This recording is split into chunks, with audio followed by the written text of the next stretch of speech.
In 2020, around 80% of the world's population use caffeine on a daily basis. It is by far the most popular and socially accepted psychoactive drug. Its consumption and gradual addiction, to which the majority of us will eventually get to, has shaped how our society functions today. But why? Why do we as a society accept and promote addiction to this drug? Welcome to my video about caffeine, capitalist favorite drug. First of all, to fully understand the size of the matter, we need to understand a few facts about coffee.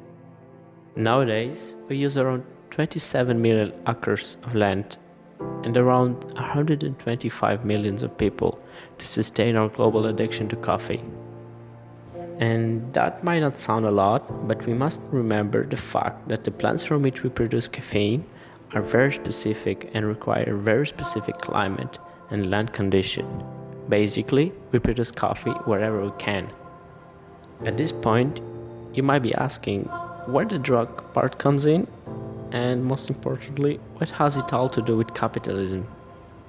But to answer that, we must first analyze our own story as a human race, and more precisely as a capitalist society. Let's get back to a pre-industrial era. At the time, the majority of Western society was constantly drunk. Water wasn't safe, almost always contaminated, and so the majority of people drink alcohol instead of water, mainly because the alcohol is fermented, and that alone severely decreased the chance of death by external infections. This was acceptable, even welcome, when work meant physical labor performed outdoors. Beer breaks were really common. But alcohol effects became a problem when work started involving machines and numbers, as more and more of it did. Substituting alcohol by coffee made the common humans more energetic and industrious, and notably better workers.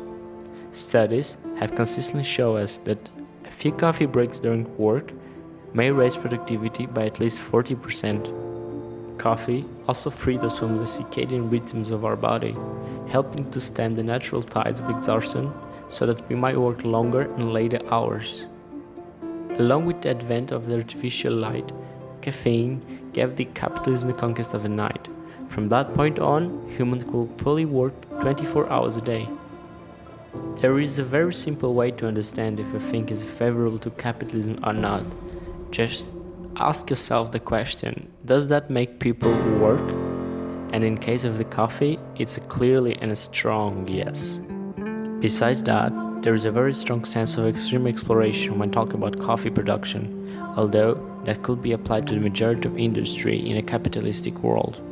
The coffee production is usually accompanied by big bloody events, like in the case of El Salvador in 1932, in an event called La Matanza, which literally translates to the massacre, an event that took the life of 10,000 to 40,000 people, being the majority of them connected to the coffee production. Besides that, the coffee production is directly associated with dozens of artificial famines around the world, involving people who work on those coffee plantations. Slowly but steady, coffee entered not only the life of the workers, but also all humanity. Through strong and influential advertising, coffee became more than a drink, it became a way of life. We started associating happiness and other positive emotions directly to coffee. Even to this day, coffee still remains the least spoken of the three big legal drugs. Information regarding the dangerous side effects of coffee is nowhere to be seen in our mainstream media. We imposed and normalized the consumption of this drug as the first thing to do in the morning.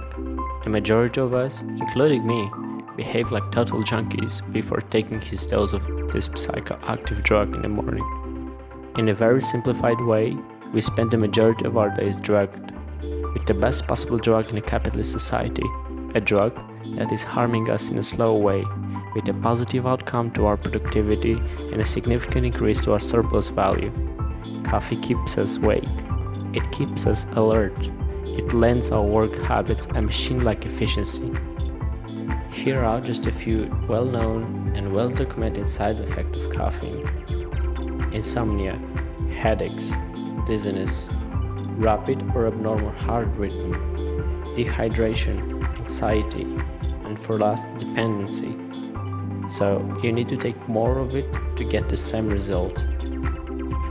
Despite these well-known side effects, we still promote caffeine not only as a drink but as a way of life, a way of socialization. We even get our children addicted to it in forms of soda and chocolate that also has caffeine contained in it, even though that since the 80s we know about its strong and long-term side effects. While making the research for this video, I found a very interesting fact. The world is not without its own sense of sarcasm. In a way, caffeine is responsible for our capitalistic and consumption society, the same society that now is responsible for gradual extinction of coffee. Due to severe climate change, we seriously compromise our global caffeine production. In the very near future, climate change will force us to review our caffeine addiction. And probably we will just change to synthetic coffee, because it's impossible to imagine a capitalist consumption-driven society without caffeine sustaining it all. Thank you for watching my video on coffee and the global caffeine addiction. If you like what you have seen, please consider becoming a Patreon. Help this channel grow and better this content. Link below. I'll also link below all the main articles and books that I've used for this video. See you.